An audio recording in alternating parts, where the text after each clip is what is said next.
देश के प्रधानमंत्री के सारे स्टेटमेंट को पूरी तरह से जुमला मानती।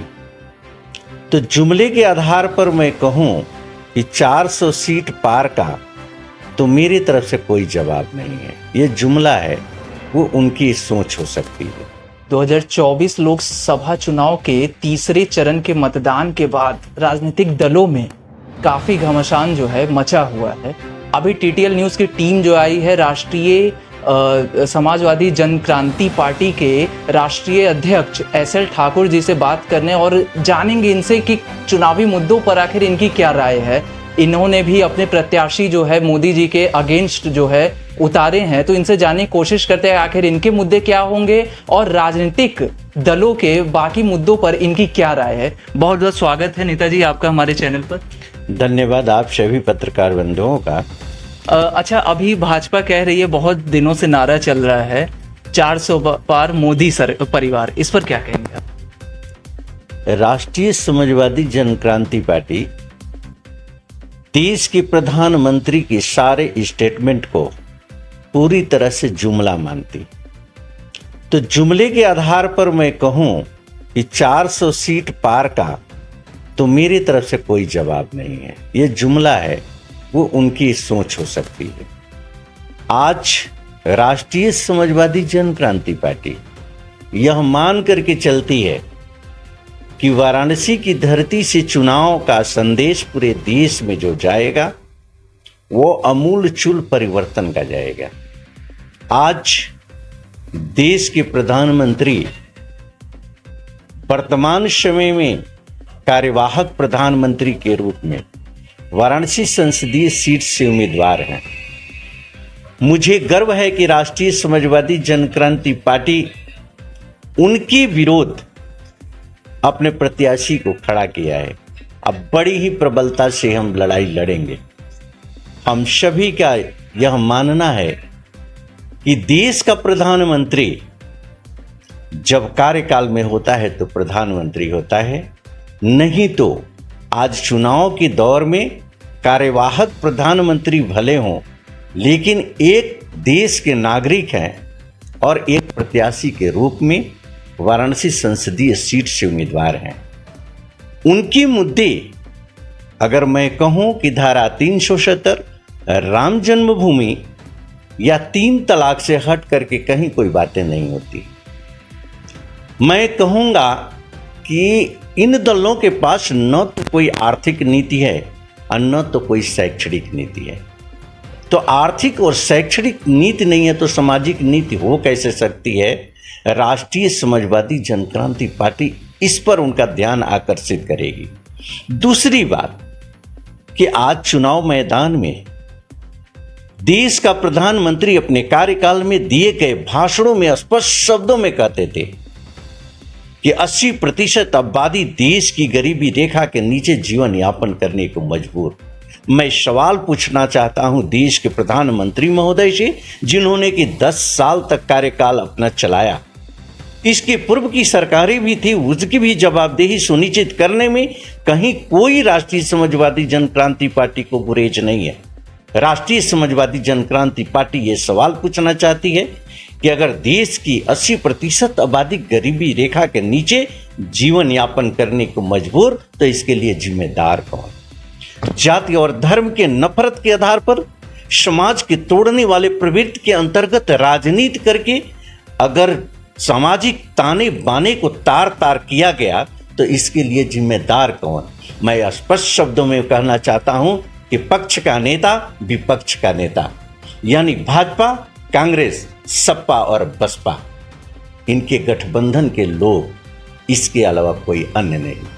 अच्छा, मोदी आप कह रहे जुमला है और मोदी जी कह रहे कि 10 साल में भारत का विकास हुआ है और 2047 में वो कह रहे विकसित भारत की बात कर रहे हैं, इस पर क्या? माननीय मोदी जी कह रहे हैं कि विकास की गंगा बह रही है। आज देश के अंदर कहीं भी किसी भी तरह की कोई नफरत का भाव नहीं है। मैं पूछना चाहता हूं माननीय मोदी जी से कि मानवता के नाम पर संवेदनहीन आप हो गए थे, जिस समय की 13 माह तक किसानों का आंदोलन चला था, 700 किसानों की शहादत हो गई, लेकिन उफ तक हमारा देश का प्रधानमंत्री नहीं कह पाया। मणिपुर की घटना को लेकर के, संदेश खाली की घटना को लेकर के शर्मसार स्थिति हुई पूरे देश की, लेकिन देश के प्रधानमंत्री का एक शब्द नहीं था। इसको लेकर के कहीं से कोई चिंतन व्यक्त नहीं किया गया। विकास की बात, आइए माननीय मोदी जी सर्वे करते हैं हम देश की जनता की, आप पब्लिक प्लेस पर करते हैं, हम 100 लोगों को आमंत्रित करते हैं, उसमें आप पूछिए कि नागरिकता के अधिकार और कर्तव्य को कितने लोग जानते हैं, संविधान और कानून के विषय में कितने लोग जानते हैं। आपने शिक्षा के स्तर की धज्जी उड़ा दिया। शिक्षा नीति जो आपने 2020 बनाया है, उसमें प्राइवेट स्कूलों को आपने प्रश्रय दिया है, सरकारी स्कूलों को नेस्ता नाबूद करने का षड्यंत्र है। यानी सीधे सीधे विदेशी नीतियों के अंतर्गत माननीय मोदी जी, आपका यह मानना है कि लेबर मंडी होगा भारत और शोषण करेंगे यूरोप और एशिया के विकसित देश के लोग। तो राष्ट्रीय समाजवादी जनक्रांति पार्टी यह नहीं होने देगी। राष्ट्रीय समाजवादी जनक्रांति पार्टी ये जन जन के लिए एक इनकलाब की आवाज है, जन समस्याओं को लेकर के इनकलाब की आवाज है, समता रूप समाज की गठन को लेकर के, नफरत की राजनीति को लेकर के एक इनकलाब है। हम चाहते हैं समतामूलक समाज की स्थापना, बेहतर सामाजिक संरचना, व्यक्तित्व का विकास हो, समाज का विकास हो और देश का विकास हो। इसी मुद्दे पर राष्ट्रीय समाजवादी जनक्रांति पार्टी अपने इनकलाब को आगे बढ़ाएगी और चुनाव लड़ेगी। अच्छा, अभी 13 तारीख को जो है मोदी जी की जो है बनारस में जनसभा होगी और बहुत बड़ा रोड शो माना जा रहा है, लाखों भीड़ जुटाने की कवायद है, तो इस पर आप क्या कहेंगे कि मतलब क्या जनता को कनेक्ट कर पाएंगे इस बार? बहुत सुंदर सवाल किया है आपने। माननीय मोदी जी का रोड शो होने जा रहा है। भाजपा पूरी ताकत लगा करके उस रोड शो को सफल बनाने में लगी है। मैं तो चाहता हूं कि पूरी देश की हमारी एजेंसियां भी बनारस की धरती पर हो, वो चाहे सीबीआई के रूप में हो, सीबीसी के रूप में हो या ईडी के रूप में हो। इनकी समस्त गतिविधियों की पैनी नजर से रिकॉर्डिंग हो और जो भी खर्चे इनके होते हैं उस खर्चे को पारदर्शी करने के लिए समस्त एजेंसियां पहल करें। और भारत निर्वाचन आयोग से मैं अनुरोध करूंगा समस्त गतिविधियों को भी रिकॉर्ड करते हुए आचार संहिता को ध्यान में रखते हुए उसका अनुपालन सुनिश्चित करें। संविधान और कानून की तिलांजलि देकर के, आचार संहिता का उल्लंघन करके देश की व्यवस्था ही नहीं, लोकतंत्र की ये हत्या की जा रही है। देश की व्यवस्था को लेकर के मैं स्पष्ट शब्दों में कहूंगा कि अस्थिरता पैदा करने का ये माहौल क्रिएट किया जा रहा है, जो कि राष्ट्रीय समाजवादी जनक्रांति पार्टी इसे नहीं होने देगी। मैं अनुरोध करता हूं कि समस्त गतिविधियों के, इनके प्रचार प्रसार की पैनी नजर होनी चाहिए और संविधान कानून के विरोध, अगर धर्म के आधार पर प्रचार प्रसार किया जाता है, कोई ऐसी बातें की जाती है इस विषय के वैमनस्य पैदा होता है, आचार संहिता का उल्लंघन होता है कि तो एक देश का नागरिक, एक साधारण उम्मीदवार के तौर पर इन्हें भी ट्रीट किया जाए और इस पर ध्यान दिया जाए कि इनके पर्चे की भी जांच उसी तरह से किया जाए जो सारे प्रत्याशियों के पर्चे की जांच की जाती है।